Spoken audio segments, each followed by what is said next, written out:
നമസ്കാരം പ്രിയപ്പെട്ടവരെ, കൊല്ലം ചിന്നക്കടയിലാണ് ഞാൻ ഇപ്പോൾ നിൽക്കുന്നത്. ക്ലോക്ക് ടവറിന് താഴെ നമുക്ക് ആ താഴെയിലേക്ക് പോവാം.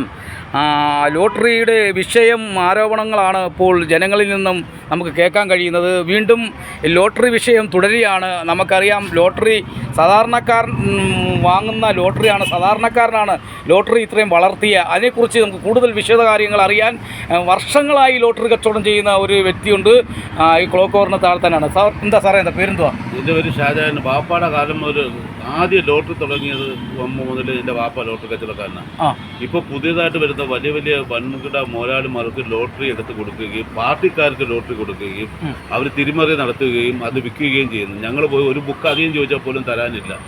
ലോട്ടറി ഓഫീസർ ഉദ്യോഗസ്ഥരെ നമ്മൾ നികൃഷ്ടമായ രീതിയിൽ നമ്മളെ കാണുന്നത്. നമ്മളൊരു ബുക്ക് അധികം വേണം സാറേ, നമുക്ക് ഇതുകൊണ്ടാണ് ജീവിക്കുന്ന ഉപജനമാർഗം, ഇതാണ് എൻ്റെ കാലിന് സ്വാധീനമില്ല, കാല് ഓപ്പറേഷൻ ചെയ്തേ ഇരിക്കുക, എനിക്ക് ലോട്ടറി ഓഫീസിൽ പോകാൻ പറ്റത്തില്ല, എന്തെങ്കിലും കാരണവശാൽ ലോട്ടറി ഓഫീസിൽ പോയാൽ തന്നെ അവർ നമ്മളെ മൈൻഡ് ചെയ്യത്തില്ല. വൻകിട ഏജൻറ്റന്മാരെയും അവരെ ബഹുമാനിക്കുകയും അവരോട് ഭയങ്കര അലുവ കാണിക്കുകയും അവർക്ക് ആവശ്യത്തിലേറെ ടിക്കറ്റ് കൊടുക്കുകയും എല്ലാം ചെയ്യുന്നതാണ് ഇപ്പോൾ ഈ വ്യവസായം. ധനകാര്യമന്ത്രി ഇതിന് മുൻകൈയെടുത്ത് ഇതിൻ്റെ തീരുമാനമെടുത്ത് പാവപ്പെട്ടവർക്ക് ലോട്ടറി കൊടുക്കാനുള്ള തീരുമാനം എടുക്കണമെന്ന് എൻ്റെ അപേക്ഷ. അപ്പം അങ്ങനെയൊക്കെയാണ് ഇപ്പോൾ തുടരുന്നത്. അപ്പോൾ ഇദ്ദേഹത്തിൻ്റെ ആ വാക്കുകളിലേക്കാണ്, അദ്ദേഹത്തിൻ്റെ പ്രതികരണമാണ് നമ്മളിപ്പോൾ കേട്ടത്. അദ്ദേഹം വർഷങ്ങളായി ലോട്ടറി, ഇപ്പോൾ യഥാർത്ഥത്തിൽ വർഷങ്ങളായി വിൽപ്പനക്കാർക്ക് ലോട്ടറി ഇല്ല. ഈ ലോട്ടറി എങ്ങോട്ട് പോകുന്ന അട്ടിമറിയാണ്. ഇപ്പോൾ എത്ര ലോട്ടറിയാണ് സർക്കാർ അടിക്കുന്നത്?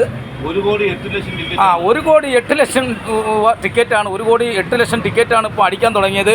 ആദ്യ ഇടയ്ക്കൊക്കെ എങ്ങനെയായിരുന്നു? വളരെ ദയനീയമാണ്. അതർ സ്റ്റേറ്റ് ലോട്ടറി ഉള്ള സമയത്ത് ദയനീയ അവസ്ഥയായിരുന്നു ഈ ലോട്ടറി. കേരള ലോട്ടറി ദയനീയം എന്ന് പറയാൻ ഭയങ്കര നമ്മളെ വിളിച്ച് നിർബന്ധിച്ച് നമ്മളത്തെ ഒരു ബുക്ക് 2 ബുക്ക് അടുപ്പിച്ചേൽപ്പിക്കും. നമ്മളെടുപ്പ് ഇപ്പോഴും അവിടെ ചെല്ലുമ്പോഴത്തേക്ക് നമ്മളൊരു വല്ലായ്മയാണ് അവർ കാണുന്നത്. ഓഫീസറെല്ലാം നമ്മളെ കാണുന്നത് എന്തോ ഏത് ലെവലിൽ കാണുന്ന നമുക്കറിയാകത്തില്ല.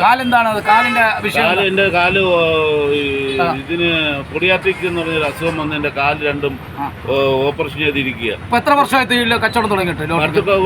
ലോട്ടറി തുടങ്ങി അന്ന് പോലെ എൻ്റെ വാപ്പ ലോട്ടറി കച്ചവടക്കാരൻ വർഷങ്ങളായി. എല്ലാവർക്കും അറിയാം. 40 കാറിൽ കച്ചവടം. കൊല്ലത്ത് നിന്നുള്ള പ്രതികരണമാണ് ഇപ്പോൾ നമുക്ക് കേട്ടത്. കൊല്ലം ലോട്ടറി കട വർഷങ്ങളായി ഇരിക്കുന്നവരാണ്. ലോട്ടറി ഒരുപക്ഷെ കച്ചവടത്തിന് കിട്ടാനില്ല. സാധാരണക്കാരനും അവർ പറയുന്ന കൊച്ചടക്കം കൊച്ചുകുഞ്ഞ് സ്ത്രീകളടക്കം 10, 30 അല്ലെങ്കിൽ 100 ടിക്കറ്റ് അല്ലെങ്കിൽ 60 ടിക്കറ്റുമായിട്ട് നടക്കുന്നവർക്ക് പോലും ടിക്കറ്റില്ല. ഈ ടിക്കറ്റ് എങ്ങോട്ട് പോകുന്നു? ടിക്കറ്റിന് ചെന്നാൽ ടിക്കറ്റ് കൊടുക്കാൻ താല്പര്യമില്ല ലോട്ടറി കട. അപ്പം നിങ്ങൾ ഏജൻസിയാണോ? ഞാൻ ഏജൻസിയാണ്. ആദ്യത്തെ ഏജൻസിയാണ്. എന്താണ് ഏജൻസിയുടെ പേര്? A Shajahan, MA Gafoor, 9 star lucky centre, clock tower, Chinnakkada, കൊല്ലം.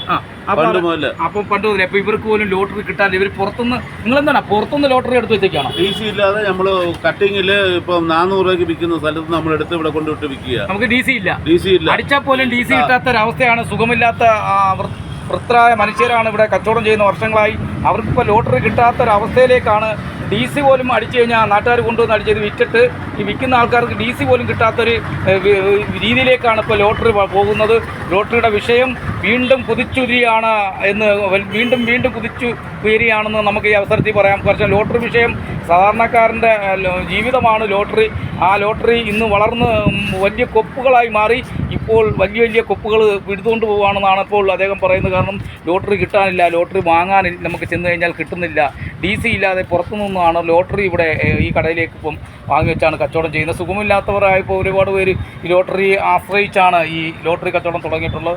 അപ്പോൾ എന്തായാലും ഇതിനൊരു മാറ്റം വരുമെന്ന് പറഞ്ഞുകൊണ്ട് കൊല്ലത്തു നിന്നും ക്യാമറമാൻ വിനോദ് കുമാറിനോടൊപ്പം KMEDക്ക് വേണ്ടി കൊല്ലത്തു നിന്നും ശില്പി രാജേന്ദ്ര പ്രസാദ്.